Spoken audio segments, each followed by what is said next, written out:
Hello. അപ്പോൾ ഇന്ന് നമ്മൾ വന്നിട്ടുള്ളത് ട്രിവാൻഡ്രം അട്ടക്കുളങ്ങര ഉള്ള രാമചന്ദ്രയിലാണ് കേട്ടോ. അപ്പോൾ ഇത് കാണുമ്പോൾ നിങ്ങൾ വിചാരിക്കും പെരുന്നാളിൻ്റെ പർച്ചേസിന് ഇറങ്ങിയതാണെന്ന്. പക്ഷേ അല്ല കേട്ടോ.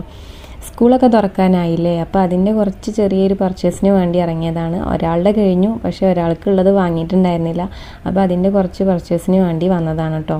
ഇവിടെ വന്നപ്പോൾ എൻ്റെ പൊന്നു ഭയങ്കര തിരക്ക്. സ്കൂൾ തുറക്കാൻ ടൈമായില്ലേ, അപ്പോൾ അതിൻ്റെ വാങ്ങാത്തവരൊക്കെ കൂടി ഇറങ്ങിക്കാണ് കേട്ടോ. ഇനി ആകെ 3-4 ദിവസമുള്ള സ്കൂൾ തുറക്കാനായിട്ട്. അപ്പം ഞങ്ങളങ്ങനെ ഞാനും കിച്ചും സായും പാടെ ഫസ്റ്റ് തന്നെ പോയിട്ട് നോട്ട്ബുക്കുകൾ നോക്കാൻ വേണ്ടി. അപ്പോൾ അവിടെ വലിയ തിരക്കില്ല. അപ്പം അങ്ങനെ സായി എല്ലാം നോക്കിയിട്ട് നിൽക്കുകയാണ് കേട്ടോ. അവനൊക്കെ ഇതെല്ലാം കൂടി കണ്ടപ്പോൾ ആകെ വണ്ടറടിച്ച് ഏതെടുക്കണം, കുറേ അതെടുക്കും, കുറേ ഇതെടുക്കും, കുറേ അങ്ങനത്തെ മതിയെന്ന് പറയും. ലാസ്റ്റ് പിന്നെ തിരഞ്ഞ് ലാസ്റ്റ് അവനക്കുള്ള നോട്ടുകൾ ഏകദേശം പിന്നെ അവൻ്റെ പപ്പ കയറി വന്നിട്ടാണ് സെലക്ട് ചെയ്തത് കേട്ടോ.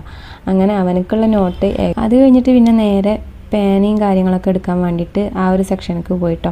അവിടെ പോയപ്പോഴും ആകെ അവർക്ക് കൺഫ്യൂഷനാണ്, ഏത് പേന എടുക്കണം, ഏത് കളർ എടുക്കണം എന്നുള്ള കൺഫ്യൂഷനാണ്.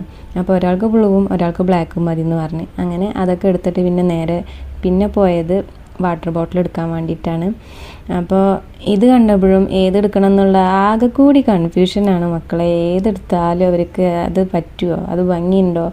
അങ്ങനെ പിന്നെ കിച്ചു സ്റ്റീലിൻ്റെ ഒരു ബോട്ടിലെടുത്തു, ഇവന് ഇങ്ങനത്തെ ഒരു കളർ ബോട്ടിലും എടുത്തു കേട്ടോ. അങ്ങനെ അതും കൂടി എടുത്തതിന് ശേഷം എനിക്ക് ചെറിയൊരു പർച്ചേസ് ഉണ്ടായിരുന്നു, 2-3 സാധനങ്ങൾ. അങ്ങനെ കിച്ചൺ അപ്ലയൻസിലേക്ക് കയറി.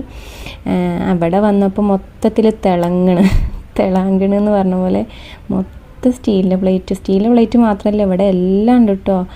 എന്താ പറയുക, സായി വണ്ടറടിച്ച് പറഞ്ഞ പോലെ ഞാനാകെ വണ്ടറടിച്ചിട്ട് നിൽക്കണം, എന്തെടുക്കണം. ഇവിടെ വന്ന എല്ലാ കിച്ചണിന് വേണ്ട എല്ലാ സംഭവങ്ങളും ഈ ഒരു ഷോപ്പിലുണ്ട് കേട്ടോ. അങ്ങനെ എല്ലാം നോക്കി നടന്ന് കണ്ടു എന്നല്ലാതെ കാര്യമായിട്ടൊന്നും എടുത്തില്ല, എന്നാൽ കാര്യമില്ലാത്തത് എടുക്കുകയും ചെയ്യും. അവിടെ നിന്ന് ഇറങ്ങാൻ മനസ്സൊന്നുമില്ലെങ്കിൽ ഇറങ്ങിയല്ലേ പറ്റൂ. അത് കഴിഞ്ഞിട്ട് നേരെ ഞങ്ങൾ കിച്ചുവിന് യൂണിഫോം എടുക്കാൻ വേണ്ടിയിട്ട് ആ ഒരു സെക്ഷനിലേക്ക് പോയിട്ടോ. അപ്പോൾ അവന് അവിടെ പോയപ്പോൾ റെഡിമെയ്ഡാണ് നോക്കിയത്, പക്ഷേ അവനക്കുള്ള സൈസ് അവിടെ ഇല്ല. അവന് ഞങ്ങളെക്കായും ഹൈറ്റ് വെച്ചത് കൊണ്ട് തന്നെ അവൻ്റെ സൈസ് അവിടെ ഇല്ല. അതുകൊണ്ട് ഞങ്ങൾ മെറ്റീരിയൽ മാത്രം എടുത്തിട്ട് പോന്നു. ബില്ലിടാൻ വേണ്ടി പോയപ്പോൾ അവിടെയും ഭയങ്കര ക്യൂ ആണ്. അങ്ങനെ ക്യൂ ഒക്കെ നിന്ന് ലാസ്റ്റ് ബില്ലൊക്കെ അടിച്ച് ഞങ്ങൾ അവിടെ നിന്ന് ഇറങ്ങിയിട്ട് നേരെ പോയത് പച്ചക്കറി മാർക്കറ്റിലാണ് കേട്ടോ. കുറച്ച് പച്ചക്കറി വാങ്ങാനുണ്ടായിരുന്നു. ഇവിടെ ചെന്ന് കഴിഞ്ഞാൽ നമുക്ക് എന്ത് പച്ചക്കറി വേണമെങ്കിലും ഇവിടുന്ന് കിട്ടും. നമ്മുടെ നാട്ടിൽ കിട്ടുന്നതും കിട്ടാത്തതടക്കം എല്ലാം ഇവിടെ വന്നാൽ കിട്ടും കേട്ടോ. ഞങ്ങൾ മിക്കവാറും ഇവിടെ നിന്നാണ് വാങ്ങാറ്. അങ്ങനെ കുറച്ച് പച്ചക്കറിയും കാര്യങ്ങളൊക്കെ എടുത്ത് ഞാനിങ്ങനെ എടുക്കട്ടെ. ചെറിയുള്ളി, അതുപോലെ തക്കാളി, ഉരുളക്കിഴങ്ങ്. അപ്പുറത്ത് എടുക്കുന്നുണ്ട്, ഇപ്പുറത്ത് ഞാനും എടുക്കുന്നുണ്ട്. അങ്ങനെ പിന്നെ തക്കാളി എന്താ പറയുക, എടുക്കുമ്പോൾ ഞാനത് പഴുത്ത തക്കാളി നോക്കാമെന്ന് പറഞ്ഞിട്ട് ഞാൻ